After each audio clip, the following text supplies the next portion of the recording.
Capítulo 1. La Nueva América no era solo un nombre, era una afirmación, una imposición forjada en sangre y fuego tras la catástrofe global que cambió para siempre la civilización humana. En el año 2080, cuando los países del continente americano se unieron en un solo gobierno, lo hicieron bajo la promesa de unidad y fortaleza frente a un enemigo invisible, el rap musicale. Pero esta unión no surgió de la cooperación voluntaria, sino de la desesperación. Las viejas naciones ya no existen. Estados Unidos, México, Brasil, Argentina y el resto de los países de América se disolvieron en una entidad única, homogénea y autoritaria. Solo Guyana, Surinam y la Guayana Francesa quedaron fuera, transformadas en colonias españolas tras un conflicto internacional que dejó cicatrices aún abiertas. Las antiguas fronteras se borraron, las banderas se redujeron a símbolos sin significado y la identidad nacional fue reemplazada por un nuevo patriotismo, la lealtad a la Nueva América y su lucha contra el virus. El gobierno centralizado introdujo nuevas directrices para la vida cotidiana. Se impusieron medidas drásticas para prevenir la propagación del virus, entre ellas la prohibición total de la música fuera de los espacios controlados. Se cerraron teatros, salas de conciertos y estudios de grabación. Incluso las canciones infantiles fueron erradicadas de la educación. Hablar sobre música en público era visto como un acto de subversión, y poseer grabaciones ilegales podía llevar a largas condenas en los llamados centros de reeducación acústica. La arquitectura reflejaba este nuevo orden. Las ciudades se transformaron en colmenas de concreto y metal, diseñadas con una precisión quirúrgica para minimizar el ruido y la contaminación auditiva. Las avenidas eran anchas y silenciosas, los edificios altos y monolíticos, sin adornos ni extravagancias. Todo tenía una función específica: evitar el caos, eliminar el desorden. Los hogares eran insonorizados con tecnología avanzada, y las calles eran patrulladas por unidades de control acústico, listas para intervenir ante cualquier alteración sonora no autorizada. Los ciudadanos vivían bajo un constante estado de vigilancia. Drones acústicos surcaban el cielo, monitoreando cada rincón de las metrópolis en busca de violaciones a las leyes del silencio. La música, aunque temida y restringida, no había desaparecido del todo.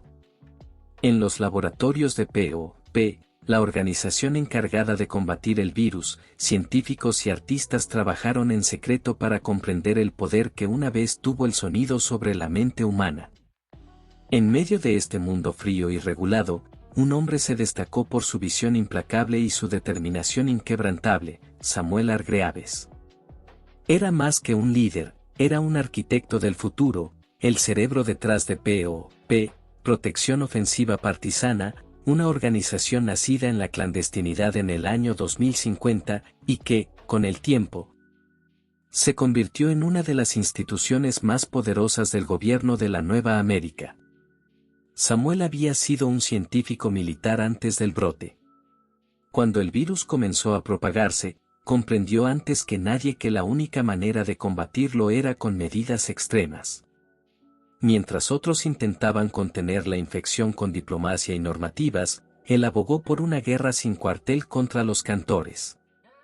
No veía a los infectados como víctimas, sino como agentes de destrucción que debían ser erradicados antes de que consumieran lo poco que quedaba de la humanidad. A lo largo de los años, Samuel se rodeó de los mejores y más despiadados guerreros y científicos. P.O.P. entrenaba a sus miembros en combate cuerpo a cuerpo, espionaje, infiltración y, lo más importante, en el estudio de la música como arma.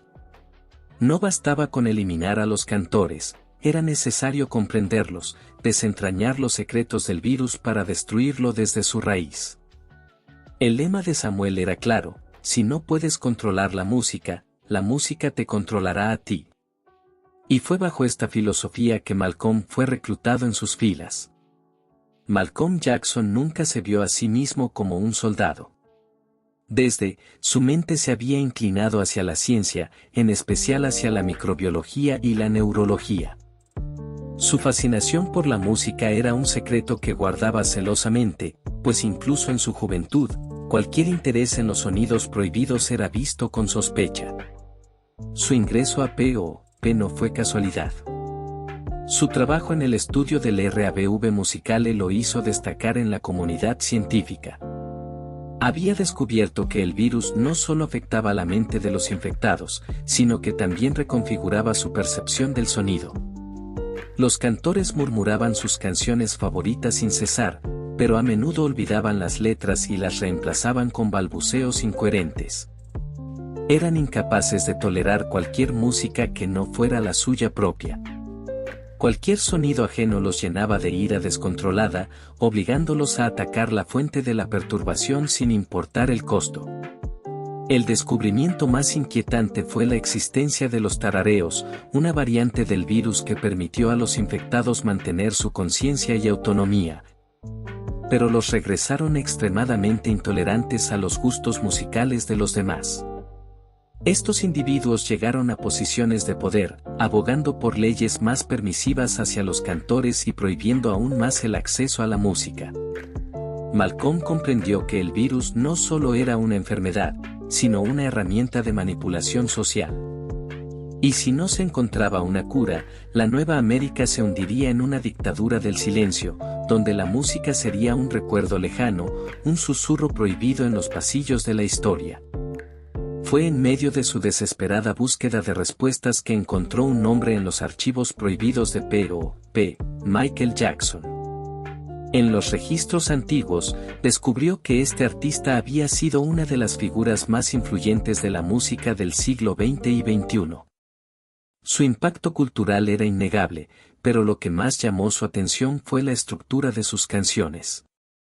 Había algo en sus melodías, en sus ritmos, que parecía vibrar en una frecuencia única.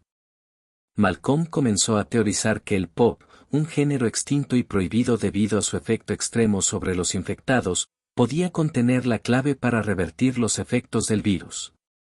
Pero sus pruebas aún eran inconclusas. No tenía pruebas definitivas, solo hipótesis y fragmentos de datos dispersos. El tiempo se agotaba. Samuel exigía resultados, y Malcolm aún no tenía una respuesta definitiva. Pero sabía que estaba cerca. Solo necesitaba una última pieza del rompecabezas. Fin del primer capítulo. Si te gustó el video dale like y suscríbete para continuar con esta serie.